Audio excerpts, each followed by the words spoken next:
ஒரு ஏழை குடியானவன் தான் சம்பாதித்த அன்றைய கூலி பணத்தோடு வீடு திரும்பி கொண்டிருந்தான். அவன் வேலை பார்த்த இடத்திலிருந்து அவனுடைய வீடு ஒரு சில கிலோமீட்டர் தொலைவில் இருக்கிறது. அவன் கால்நடையாகவே தினமும் வீட்டிற்கு செல்வான். அவன் கூலி வாங்கின சந்தோஷத்தில் வந்து கொண்டிருந்தான். அவனுக்கு எதிரே இருந்து வந்த அவனுடைய நண்பன் அவனிடம் சிறிது நேரம் பேசிவிட்டு சென்றான். அவன் கடந்து போனதும் இந்த ஏழை குடியானவன் தனக்கு இப்படி ஒரு சைக்கிள் இல்லையே என நினைத்தான். பின்பு ஏழை குடியானவன் தன் மனதிலே அடுத்து நமக்கு ஒரு சைக்கிள் வாங்க வேண்டும் என்று திட்டமிட்டு கொண்டே நடந்து கொண்டிருந்தான். சிறிது தூரம் அந்த ஏழை குடியானவன் நடந்து கொண்டிருந்த பொழுது அவனுக்கு எதிரே மோட்டார் சைக்கிளில் வந்த அவனுடைய பக்கத்து வீட்டுக்காரரின் மகன் அவரிடம் வேலைக்கு சென்று வருவதை குறித்து விசாரித்துவிட்டு சென்றான்.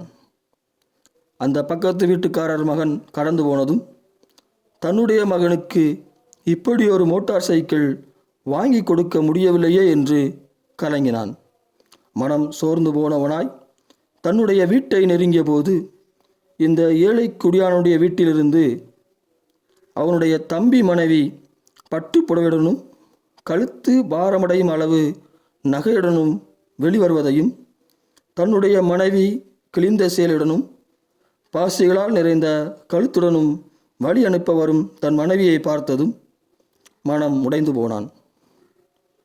பின்பு அவன் தன் இறைவனை திட்டிக் கொண்டும் தன் வாழ்க்கையை வெறுத்து பேசிக்கொண்டும் வீட்டுக்குள் சென்ற அந்த ஏழை குடியானவன் சென்ற வேகத்திலே மன விரக்தியுடன் திரும்பி தான் வந்த வழியே நடக்கிறான், மன நிம்மதியை தேடி. அது ஒருவேளை தியேட்டராகவோ அல்லது மதுக்கடையாகவோ இருக்கலாம், இல்லை என்றால் சீட்டு விளையாடவோ கூட இருக்கலாம். சந்தோஷத்தோடு கூலியை பெற்றவன் வீடு திரும்புவதற்குள் தன் சந்தோஷத்தை வழியிலே தொலைத்து விட்டான். காரணம் என்ன? அவன் நினைத்தவைகள் எல்லாம் அவனால் உடனே அடைய முடியாத அளவிற்கு தொலைவில் இருந்தது. அவன் நினைத்தவைகள் எல்லாம் அவனால் உடனே அடைய முடியாத அளவிற்கு தொலைவில் இருந்தது. அவன் நினைப்பதை அடைவதற்குரிய பலன் அவனிடம் இல்லை. இது நிமித்தம் அவன் மனசோர்வுடன் கவலைக்குள் செல்கிறான். ஒருவேளை இந்த ஏழை குடியானவன் தான் கையில் இருந்த 500 ரூபாய்க்குள் ஏதாவது யோசித்திருந்தால் அதை வாங்கி மன திருப்தியுடன் தன் சந்தோஷத்தை வழியிலே தொலைக்காமல் தன் வீட்டில் உள்ளவருடன் பகிர்ந்து கொண்டிருந்திருப்பான். இதை போன்று அநேகர் தங்களுடைய பலத்திற்கு மிஞ்சினதை யோசித்து கொண்டே இருந்து மன சோர்வடைந்து தன் கையில் உள்ள பலத்தையும் பலவீனப்படுத்திக் கொள்கின்றனர்.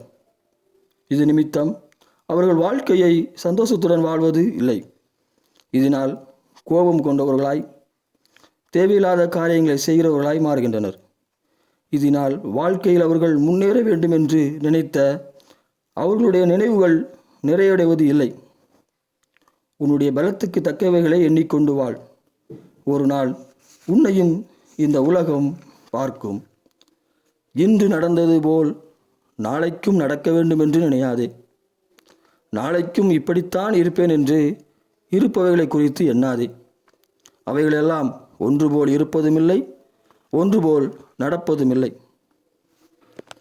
உங்களில் எவனாயிலும் தன்னை குறித்து எண்ண வேண்டியதற்கு மிஞ்சி எண்ணாமல் அவனுக்கு தேவன் பகிர்ந்த விசுவாச அளவின்படியே தெளிந்த எண்ணமுள்ளவர்களாய் எண்ண வேண்டும் என்று ரோமர் 12:3 சொல்லப்பட்ட வசனத்தை உங்களுக்கு ஞாபகப்படுத்துகிறேன்.